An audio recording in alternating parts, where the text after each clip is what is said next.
To what degree does culture impact our beliefs, worldviews, morals, behaviors, and even perceptions?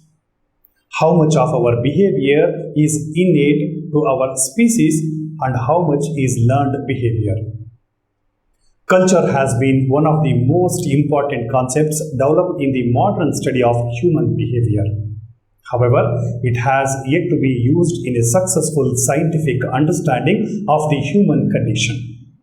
One reason is that it has simply been treated as a secondary factor of human behavior, an epiphenomenon based upon a biological human nature.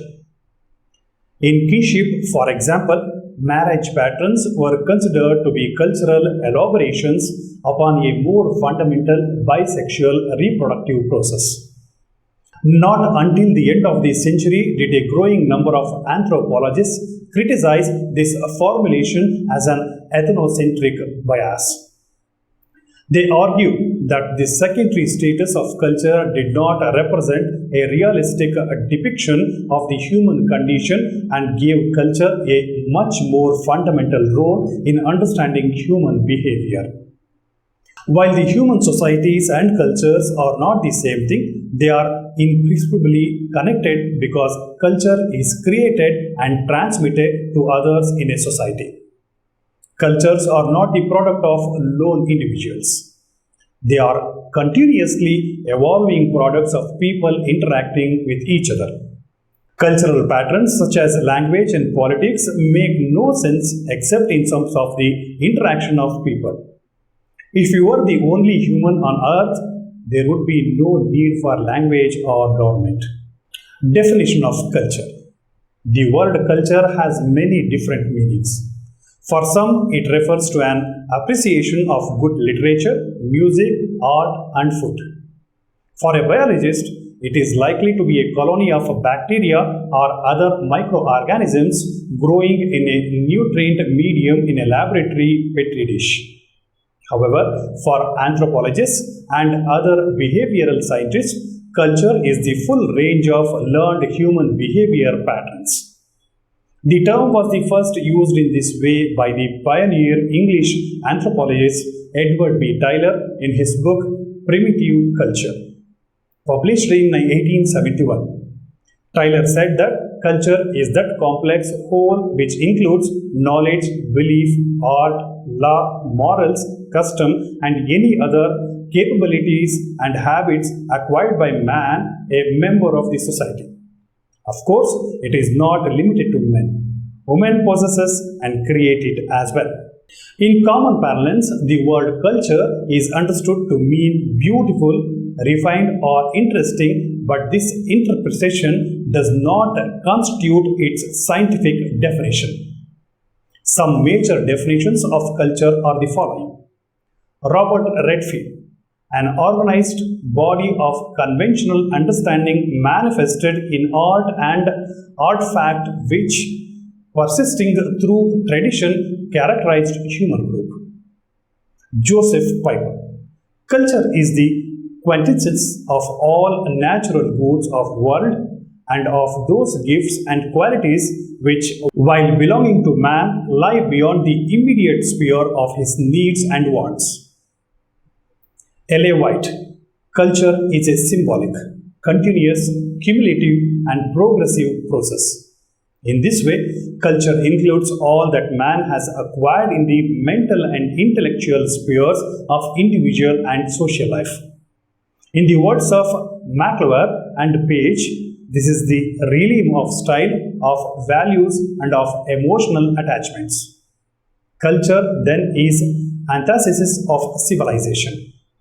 It is the expression of our nature in our modes of living and thinking, in our everyday communication, or in literature, in recreation and enjoyment. Culture is a powerful human tool for survival, but it is a fragile phenomenon. It is constantly changing and easily lost because it exists only in our minds. Our written languages, governments, buildings, and other man-made things are merely the products of culture. They are not culture in themselves. For this reason, archaeologists cannot dig up culture directly in their excavations. The broken pots and other artifacts of ancient people that they uncover are only material remains that reflect cultural patterns. They are things that were made and used through cultural knowledge and skills.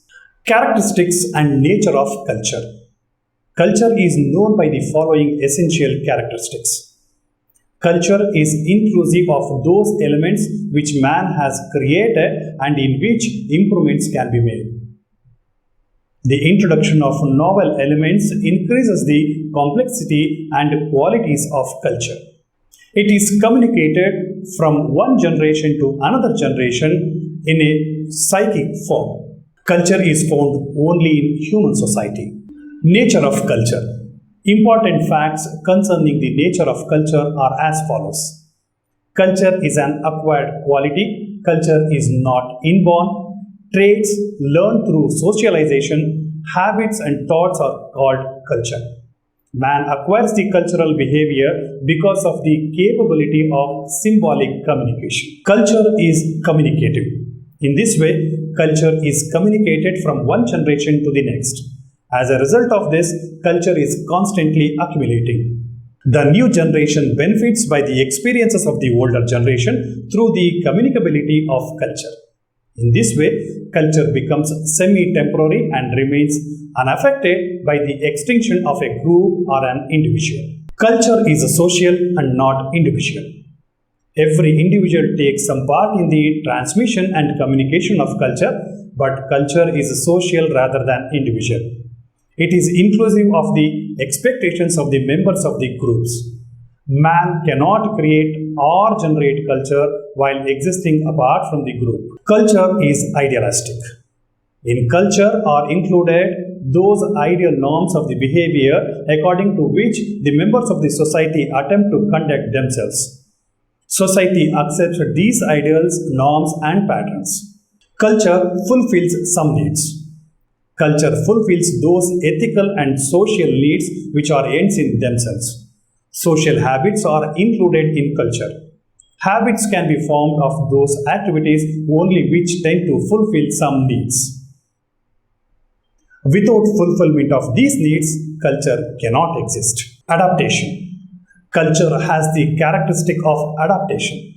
Culture is constantly undergoing change in concurring with the environment, and due to this transformation, it is constantly being adapted to external forces, but once it is developed, the influence of the natural environment begins to decrease. Besides, the various aspects of culture are also undergoing development and some internal adaptation among them consequently being necessitated. Integration. Culture has the quality of becoming integrated. Culture possesses an order and a system. Its various parts are integrated with each other, and any new element which is introduced is also integrated. Those cultures which are more open to external influence are comparatively more heterogeneous, but nevertheless some degree of integration is evident in all cultures. Other characteristics. In this way, culture is social, idealistic and acquired. It fulfills many of man's needs. It possesses the characteristics of communication, adaptation and integration. It is a special quality of man. It is an evidence of the social heritage. Development of personality. The different stages of infancy, adolescence, youth and old age are very clearly depicted in the physiological development of the man. The speed and direction of physiological development differs from one stage to another. In the different stages of the physiological development, different changes are visible in the personality of the individual. In some stages, these changes are faster and more comprehensive, while in the other stages, the change is comparatively less. This shows a change in the personality too. The first 6 years, Freud and many other psychologists give much importance to infancy in an individual's life. Some psychologists have claimed the development of personality to start during pregnancy. In Rand's view, the development of personality starts in the mother's womb.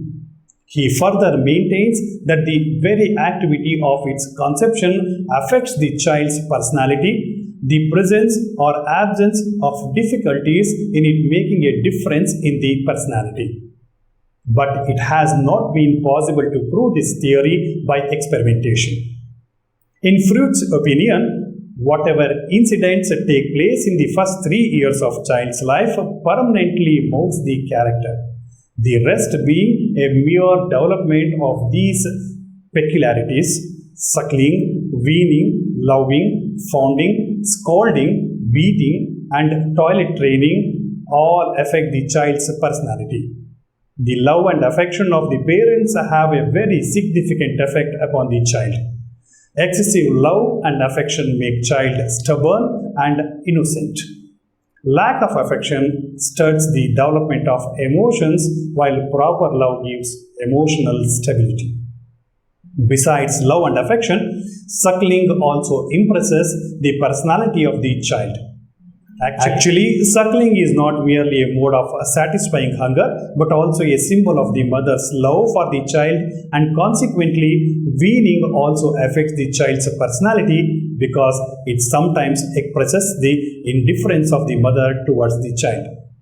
If the child is suckled for a long time, the child becomes over-dependent. Early weaning may lead to pessimism and morbidity. An interesting experiment was carried out on college students in this context.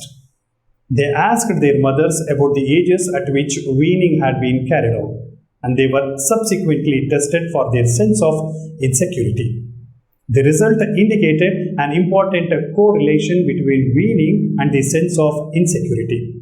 Those who had been weaned at an age of 6 to 9 months scored less points in security than those who suckled for over 9 months. But those who had not been suckled at all or only for about 3 months showed no sense of insecurity whatsoever. This strange result was explained in the light of the fact that in the culture group from among which these students had been chosen, the cause of weaning was not the desire but the inability to continue suckling. This study indicates that the weaning does not have a great an effect as indifference on the part of the mother. The effect of weaning which is felt is the effort of the mother's indifference. In the first 6 years, the child learns the adjustment of the needs with the environment. The child's relation with the mother during the adjustment leave a permanent mark on the development of the personality. The development of a sense of insecurity at this age leads to mental conflict, making a child frightened and depressed, aggressive and naughty. Even toilet training affects the child. If in the teaching of cleanliness of which parents and other members partake, excessive strictness and resolution are applied, the child may develop compulsive traits. The birth order too has an effect on the child. The relation of the parents among themselves, the social and the financial status of the family both leave an indelible mark on the personality. The outlook and reaction of the family members towards the child tend to affect the child's personality. Unnecessary fear leads to a criminal tendency in the child. Intelligent satisfaction of the child's curiosity has good effect on the development. Important characteristics of personality became apparent at a very early age of the child. The differences of willpower, friendliness, determination, and impressing others appear at the age of 2 or 3. By 5 years, the child starts expressing competitiveness. It has been seen from experiments that traits like self-dependence, love for the family, humor, emotional adjustment, and reaction to resistance of the personality appear at the age of 1 and stay permanent even after adolescence. But some traits show some change. Actually, there is a lot of truth in the fact that the foundation of the characteristic traits in the personality of individual are laid in the childhood. Pre-pubertal childhood. The second stage in the development of human personality continues till the ongoing puberty, and it is accordingly entitled to pre-pubertal childhood. At this stage, the conditions of the school start affecting the development of the child's personality, because commonly by now the child has started attending school and playing with other children. The child is given a particular place in the family, whereas the child has to acquire a position among the classmates. The child thus learns the lessons of equality and justice. The mother does not provide security in the school, and thus the child learns the traits of independence and self-dependence. The child enters a group of children of the same age, acquires a role according to its personality, and by living in a group, learns the patterns of the future grown-up life. It is at this stage that the child learns the lessons of leadership, friendship, sympathy, and social adaptation. Success or failure in the group develops many good and bad traits in the child. A child extremely dependent on some member of the family has difficulty in adjusting in the group, a condition which generally results in origination of feeling of inferiority. The practices which a child adopts are the ones which brought success in attempts at the adjustment within the child's group. If obstinacy and self-assertion or aggression is more advantageous, the child will develop them. If escape is more successful, the child will become an escapist. Puberty and adolescence. The next stage in the development of human personality is the stage of puberty and adolescence. Puberty is a physiological condition in which the maturation of sexual organs takes place. It is the link between childhood and adulthood. Adolescence as a psychological stage is generally characterized by extensive disturbance. Puberty does not affect personality. After puberty, the interest in sexual activities becomes specific and developed. Many studies have made it known that the social behavior of girls and boys registers a maturation after puberty. This may be caused by an awareness of the physiological condition in puberty leading to a sense of adulthood. In this stage, the boys and girls identify themselves with adults, their interests becoming adult. Immediately before puberty, there is extensive physiological development, and immediately after, the boys and girls start exhibiting the respective physical traits of their sexes. At this stage, the speed of mental development is maximum. Puberty takes place 2 years earlier in girls than boys, this being the reason for the earlier exhibition of pubertal changes. The psychological state of adolescence affects personality in no small measure. The girls and boys start taking an interest in the people of the opposite sex. They also experience an increase in the sense of independence. The adjustment of adolescence is a problem which differs with culture. The disturbance of an adolescent in civilized societies is not found in the people of Samoa. In their society, unlike civilized societies, there are no restrictions on sexual behavior, and the individual becomes self-dependent at an early age. The disturbance of the adolescent stage is due to those mental conflicts that arise from many social problems like sexual adjustment, self-dependence, and choice of a profession, to name a few. In this stage, if the parents still look on the youth as a child, he or she will either make a revolt against it or submit to it, the later course leading to retrogression in the development of his or her personality. The indifference to sex education makes these adolescent problems more intricate. In India, there is more sex education and less sex restrictions in primitive tribes than there is in Hindu society. Thus, the transition from adolescence to adulthood is easier for the tribal youths than the other Hindu youths.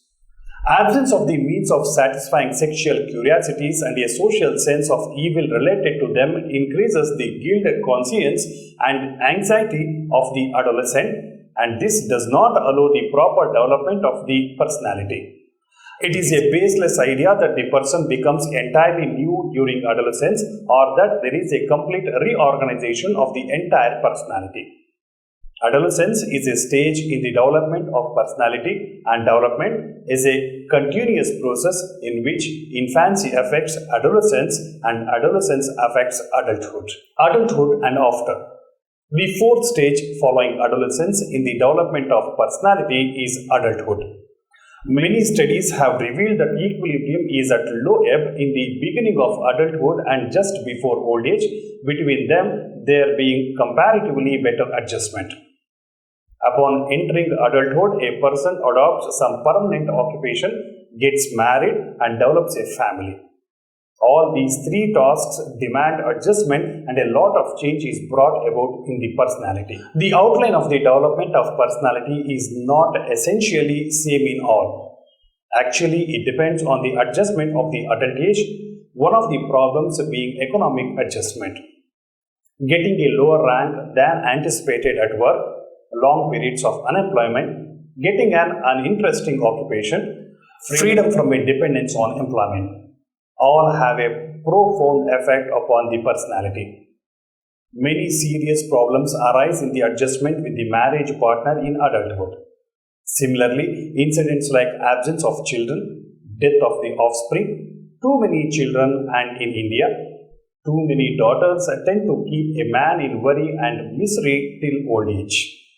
In brief, as we have said above, occupation, marriage, and offspring are essential for an adult. In their condition is satisfactory, the person's personality remains balanced, but if there is any disturbance, it becomes difficult for the person to retain the balance. Old age and before it. After adult life, in old age and just before it, many troubles surround the person. Major ones concerning the decrease in the physical energies, economic power, and social prestige. In old age, people who find themselves dependent on others do not retain their mental balance. People who retire with a meager pension or a provident fund of some thousands are not in a very satisfactory state unless they have developed some occupation from their adult life. The problem of adjustment arises before the mother who has nothing to do after her children have been married off. If now she does not take to some work, religion or activity, the only thing left for her is to criticize others or to create unnecessary troubles and obstacles in the lives of younger generation. Conclusion. Culture and society are two different things. While culture are complexes of learned behavior patterns and perceptions, societies are groups of interacting organisms. People are not the only animals that have societies. Schools of fish, flocks of birds, and hives of bees are societies. In the case of humans, however, societies are group of people who directly or indirectly interact with each other. People in human societies also generally perceive that their society is distinct from other societies in terms of shared traditions and expectations.